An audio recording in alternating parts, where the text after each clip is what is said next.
Thoppil ഭാസിയും SL. പുരവും അതുപോലെ ടി.എ. റസാഖ് വരെ നാടക പാരമ്പര്യമുള്ളവരായിരുന്നു ഒരു കാലത്ത് മലയാള സിനിമയിലെ തിരക്കഥാകൃത്തുക്കൾ.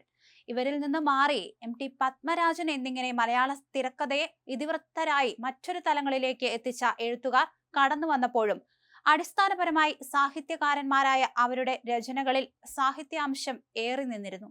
കഥാപാത്രങ്ങളുടെ സംഭാഷണങ്ങളിൽ പോലും അച്ചടി ഭാഷയുടെ സ്വാധീനം പ്രകടമായി. എന്നാൽ ഈ ഒരു രീതിയെ അപ്പാടെ പൊളിച്ചു കളഞ്ഞാണ് ശ്രീനിവാസൻ മലയാള സിനിമയിൽ തൂലിക ചലിപ്പിച്ചത്. ശ്രീനിവാസന്റെ തിരക്കഥകളിൽ ഫാന്റസിയുടെ നേരിയ അംശം പോലും കാണാനാവില്ല. ജീവിതത്തിൽ നിന്ന് ചീന്തിയ ചോര തുടിക്കുന്ന ഏടുകളാണ് അദ്ദേഹത്തിന്റെ ഓരോ രചനയും. ദൈനംദിന ജീവിതത്തിൽ മനുഷ്യൻ നേരിടുന്ന പ്രശ്നങ്ങളെ കൃത്യമായി അഭിസംബോധന ചെയ്യാൻ അദ്ദേഹം വ്യഗ്രത കാണിച്ചു. പ്രമേയ സ്വീകരണത്തിൽ മാത്രമല്ല, ആഖ്യാനത്തിലും കഥാസന്ദർഭങ്ങളും സംഭാഷണങ്ങളും രൂപപ്പെടുത്തുന്നതിലും അദ്ദേഹം പുതിയ പാത തന്നെ തുറന്നു. അന്ന് വരെ മലയാളി കണ്ടുശീലിച്ച ആക്ഷേപഹാസ്യമായിരുന്നില്ല ശ്രീനിവാസന്റേത്. തന്റെ ചുറ്റുപാടുകളിൽ നിന്നും കണ്ടെത്തി അതിന്റെ ഹാസ്യത്തിന്റെ മേമ്പൊടി ചേർത്താണ് അദ്ദേഹം അവതരിപ്പിച്ചത്. അതിനാൽ തന്നെ ആ തൂലികയിൽ പിറന്ന സംഭാഷണങ്ങൾ അത്രയും അക്കാലത്തെ അതിജീവിക്കുകയായിരുന്നു. പ്രധാനപ്പെട്ട അദ്ദേഹത്തിന്റെ ശ്രദ്ധേയമായ ചില സംഭാഷണങ്ങൾ ഇതൊക്കെയായിരുന്നു. എല്ലാത്തിനും അതിൻ്റെതായ സമയമുണ്ട് ദാസ. നാടോടിക്കാറ്റിലെയാണ് ഈ ഒരു സംഭാഷണം. അഭ്യസ്ത വിദ്യരും ജോലിയില്ലാത്തതുമായ യുവാക്കളുടെ അവസ്ഥയെ വളരെ മനോഹരമായി ചിത്രീകരിച്ച സിനിമയിലെ ഈ സംഭാഷണം സാന്ദർഭികമായും അല്ലാതെയും മലയാളി ഇന്നും ഉപയോഗിക്കുന്നു. മറ്റൊന്നാണ് വിഘടനവാദികളും പ്രതിക്രിയാവാദികളും തമ്മിലുള്ള സജീവമായ അന്തർധാര.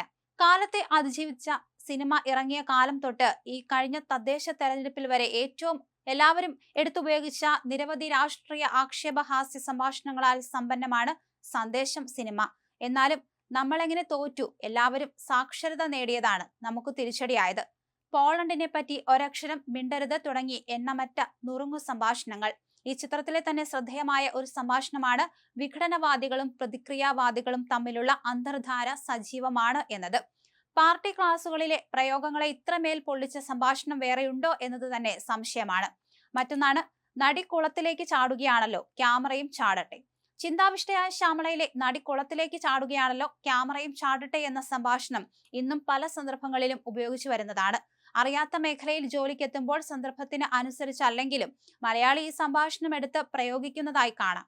അതുപോലെ തന്നെ സ്റ്റാർട്ട് ആക്ഷൻ കട്ട്, ഇതിലേതാ മനസ്സിലാകാത്തത് എന്ന സംഭാഷണവും കാലത്തെ അതിജീവിച്ചതാണ്. മറ്റൊന്നാണ് എനിക്കുണ്ട് ചില പ്രശ്നങ്ങൾ, തനിക്കുമുണ്ട് അതിലേറെ പ്രശ്നങ്ങൾ, എങ്കിൽ പിന്നെ ആ പ്രശ്നങ്ങൾ പരസ്പരം പങ്കിട്ട് നമുക്ക് ഒരുമിച്ച് പോകൂടെ. വരവേൽപ്പ് എന്ന സിനിമയിലെ നായികന്മാരുടെ പ്രണയം പങ്കുവയ്ക്കുന്ന ഈ രംഗത്തിലെ സംഭാഷണങ്ങളും മലയാളിക്ക് മറക്കാനാവാത്തതാണ്. സാധാരണക്കാരന്റെ പ്രണയാഭ്യർത്ഥനയെ ഇത്രയും മനോഹരമായി അവതരിപ്പിച്ച സംഭാഷണങ്ങൾ ശ്രീനിവാസൻ സിനിമകളിൽ കാണാൻ കഴിയും.